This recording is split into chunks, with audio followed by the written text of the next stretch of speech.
Fala pessoal, este é o Sangue for Lives, e nesse vídeo eu vou te explicar tudo o que você precisa saber sobre doação de sangue para doar sem medo. A gente vai falar sobre quem pode doar, como funciona a triagem, quantos ml de sangue são retirados, o que acontece depois da doação, e vou responder as dúvidas mais comuns que vocês têm. Se você tem vontade de doar, mas ainda tem medo ou não entende direito como funciona, fica comigo até o final.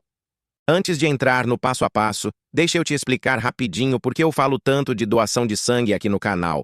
Eu comecei a perceber que muita gente quer ajudar, mas não sabe como funciona o processo. Muita gente tem medo de agulha, de passar mal, de tirarem sangue demais. E quase ninguém teve uma explicação clara e simples sobre isso. Então eu decidi criar conteúdos educativos, em vídeos curtos e agora também nesse vídeo longo, para tirar dúvidas, quebrar mitos e incentivar a doação de sangue de forma consciente e segura. Tudo o que eu vou falar aqui é baseado nas orientações gerais dos serviços de saúde e hemocentros. Sempre que você tiver uma dúvida específica sobre o seu caso, o ideal é falar direto com o hemocentro ou com um profissional de saúde. Vamos começar pelo básico. Quem pode doar sangue? As regras exatas podem variar um pouco de país para país e de serviço para serviço, então sempre confira as orientações do hemocentro da sua região.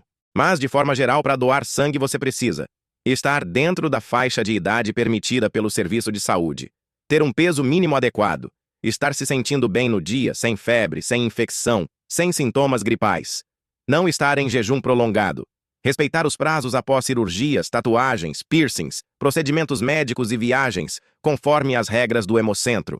Por que tudo isso existe? Porque a doação de sangue precisa ser segura para você e segura para quem vai receber.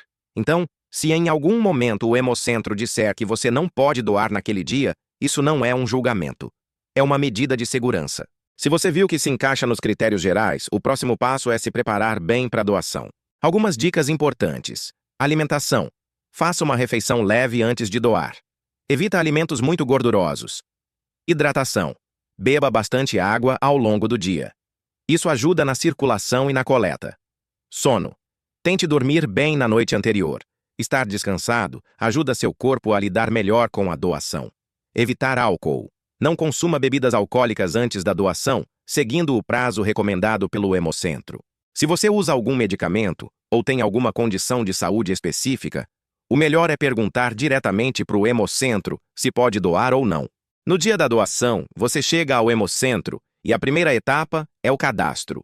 Eles vão pedir um documento com foto e registrar seus dados. É bem simples e rápido.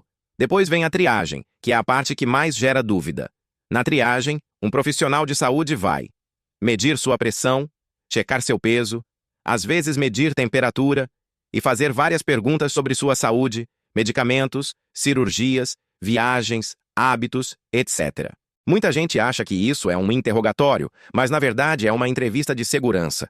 Se eles perceberem que naquele dia não é seguro você doar, eles podem te orientar a voltar em outra data. Isso não é reprovação pessoal, é cuidado com você e com quem vai receber o sangue. E é importante responder tudo com sinceridade, porque essas informações são sigilosas e fundamentais para a segurança da doação. Se estiver tudo certo na triagem, você vai para a sala de coleta. Uma das perguntas que eu mais vejo é: quantos ml de sangue são retirados na doação? Em uma doação de sangue padrão, são retirados em torno de 450 ml, o equivalente a uma garrafinha pequena de bebida. Esse volume é calculado para ser seguro em pessoas saudáveis. A punção da agulha pode incomodar um pouco na hora que entra, mas depois a maioria das pessoas fica só sentada ou deitada, tranquila, por alguns minutos, enquanto o sangue é coletado. O corpo começa a repor esse volume logo depois da doação. Por isso, seguindo as orientações, a doação é considerada segura. Depois que termina a coleta, você não levanta e vai embora na hora. Você vai para uma área de lanche e observação. Lá, você recebe algo para comer e beber, e fica alguns minutos em observação para ver se está tudo bem, se não sente tontura ou mal-estar. A equipe está ali justamente para te acompanhar nesse momento e garantir que você saia em boas condições. Depois da doação, tem alguns cuidados simples que ajudam na sua recuperação. Evitar esforço físico intenso nas próximas horas. Beber bastante água. Manter uma alimentação normal e equilibrada. Evitar álcool pelo período recomendado. Se você sentir algo muito diferente depois, O caminho é sempre seguir as orientações do Hemocentro ou procurar atendimento médico. Mas, na maioria dos casos, quem doa e segue essas recomendações volta à rotina normalmente. Agora eu quero responder algumas dúvidas reais que muitas pessoas ainda têm. Doar sangue dói muito? A parte que incomoda é a picada da agulha, que dura poucos segundos. Depois, a maioria das pessoas sente só um desconforto leve ou quase nada. Vou ficar muito fraco depois de doar? Se você está apto a doar, se alimenta bem e segue as orientações do Hemocentro, o corpo repõe o volume de sangue e você volta ao normal. Vão tirar sangue demais de mim? Não. O volume é padronizado, em torno de 450 ml, calculado para ser seguro. Não é todo o seu sangue. É uma fração pequena e controlada. E se eu passar mal durante ou depois da doação? A equipe do Hemocentro está preparada para isso. É por isso que existe triagem, observação e todo o protocolo. Lembrando, qualquer dúvida específica sobre a sua saúde deve ser conversada diretamente com o Hemocentro ou com um médico.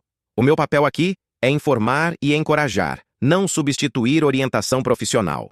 Esse canal existe com um objetivo bem claro: informar, tirar medos e incentivar a doação de sangue de forma responsável. Cada pessoa que entende melhor o processo tem mais chance de se tornar doadora ou de incentivar alguém a doar. Além dos vídeos, eu também uso um formulário para organizar melhor quem quer se envolver, quem já doa, quem tem medo, e assim criar conteúdos cada vez mais úteis. O link desse formulário está na descrição do vídeo. Ele leva cerca de 1 minuto para responder e me ajuda a entender como eu posso te ajudar melhor com esse tema.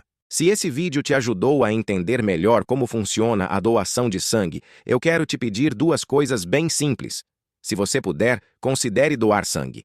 Procura o Hemocentro da sua região, tira suas dúvidas e, se estiver tudo certo, agenda a sua doação. Compartilha esse vídeo com pelo menos uma pessoa que você conhece. Às vezes, uma explicação clara é o que falta para alguém perder o medo e decidir doar. O link do formulário está na bio e no comentário fixado. Ele leva cerca de 1 minuto para responder e me ajuda a entender melhor seus medos, suas dúvidas e suas experiências com doação de sangue, para eu criar conteúdos cada vez mais úteis. Esse é o Sangue for Lives, e aqui a ideia é simples: usar informação para salvar vidas. Obrigado por assistir até aqui. Se inscreve no canal se ainda não for inscrito. Deixa o like se esse conteúdo te ajudou e a gente se vê nos próximos vídeos.